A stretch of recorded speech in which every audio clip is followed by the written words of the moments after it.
All right, so I'm going to explain this one last time, all right? We're going to go over how Haiti is mainly Igbo, okay?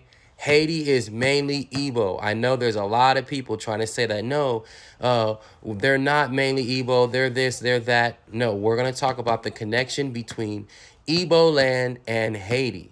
We're talking about the Igbo island of Hispaniola, this right here. So you can send this to all of your Haitian friends and your Dominican friends. So this is what this is going to be about right here, this whole video.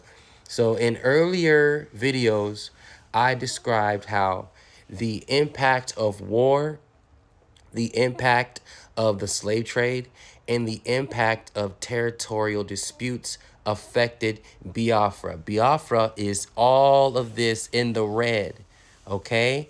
You have some important cities like Old Calabar here. You have Biafra, mainly Igbo land right here. But all of this, including the Edo people, Benin City, this close to the Yoruba. You see Abuja way up here, and you see Nigeria in a backed out view. And you have the Cameroon neighboring us. There are a lot of Igbos in the Cameroon, okay?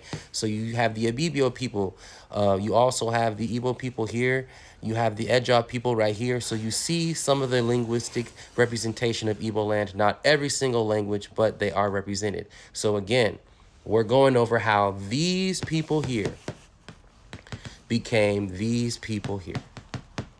Okay, I'm going to get to Puerto Rico. I'm going to get to Cuba and Jamaica later. But right now I'm going to talk about the island of Hispaniola. All right, so Haiti and Biafra have the same people, okay? Main Igbo mixes. So in 1804, Haiti had been completely conquered by the slaves that were taken here. 1804. In 1808, the Americans, in response to what happened in Haiti in 1804, decided to take the Igbos that they already had and sell them to the Caribbean because the Haitians right here had put a stop to the Europeans being able to freely bring Africans from here all the way into here.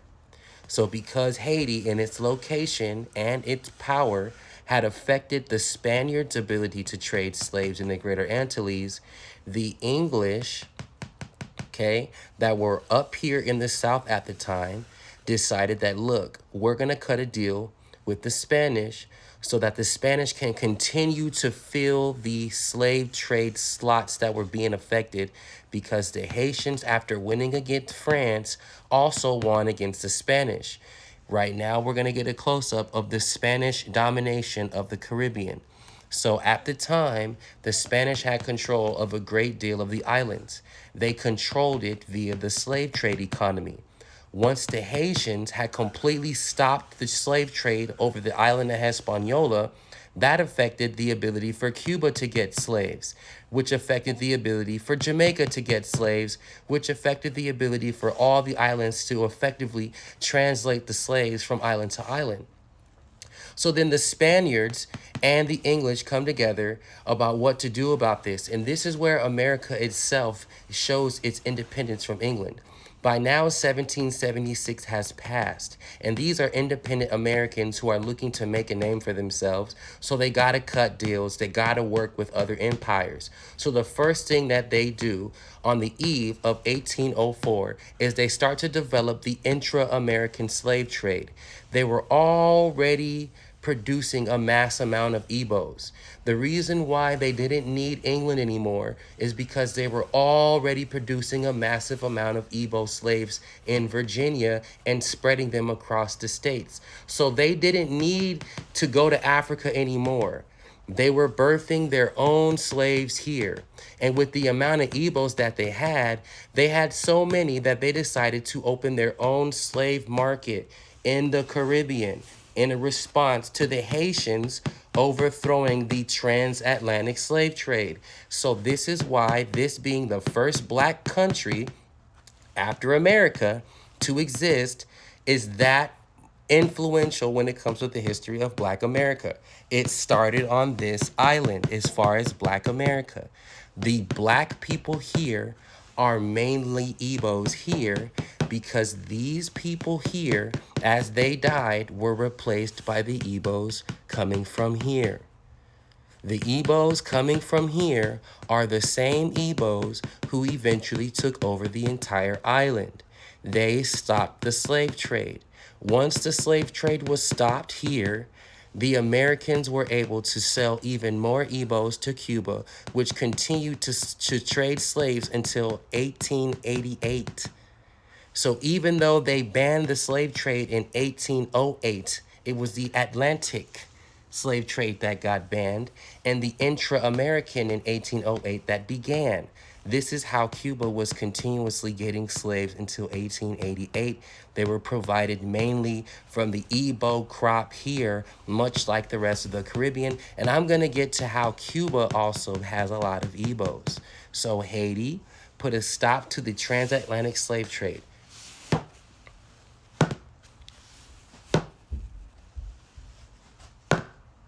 The Igbos that put a stop to that were the Igbos that were constantly being traded from the Americas to replace the dying slaves and the dying labor on this island.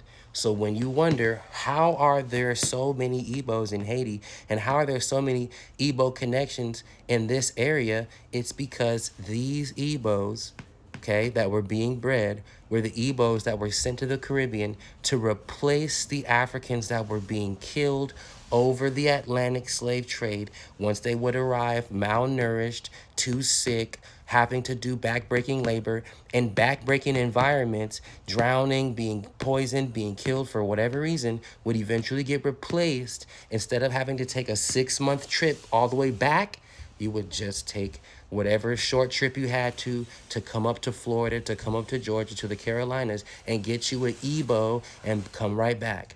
So as this worked for them for so many centuries, once the Haitians on Haiti destroyed the slave trade from coming into the island of Hispaniola, Cuba had to rely heavily on America to replace.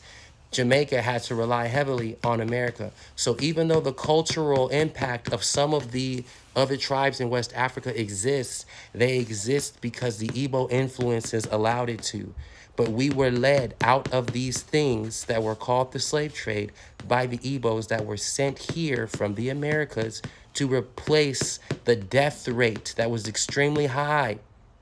It was a high death rate. When you arrived to your slave plantation, you usually died very fast because the labor was going to kill. I'll tell you what you're going to do. Instead of going all the way back over here, you're going to go straight up here and get you an Igbo. This is how Haiti became overwhelmingly Igbo. Yes, they're mixed, but this is why you have Creole, because the Igbos here are Creolized Igbos. We are Igbo and something else, but mainly Igbo. The Americans here, we are Igbo and something else, but mainly Igbo genetically. Even though you have Yoruba ancestors, you're mainly Igbos. Most of the people coming here do not know this about themselves because our history isn't properly taught. This is why I could care less how they teach the history now, because it isn't like the American history is acknowledging the Igbo presence enough. We're just calling it a color, but we're really Igbo people. The Igbo slaves took over this island and put a stop to the slave trade, okay? The Igbos being bred here became the replacement, because you don't want an adult that knows they should be free. You would rather take a baby that knows nothing, that was born into this. So the Igbos got to understand, how is it that there's so many connections to Igbo land in this place? Is because the Igbos were brought here, bred here, and then spread here, and the Igboness will continue to spread. Do we understand what's going on now?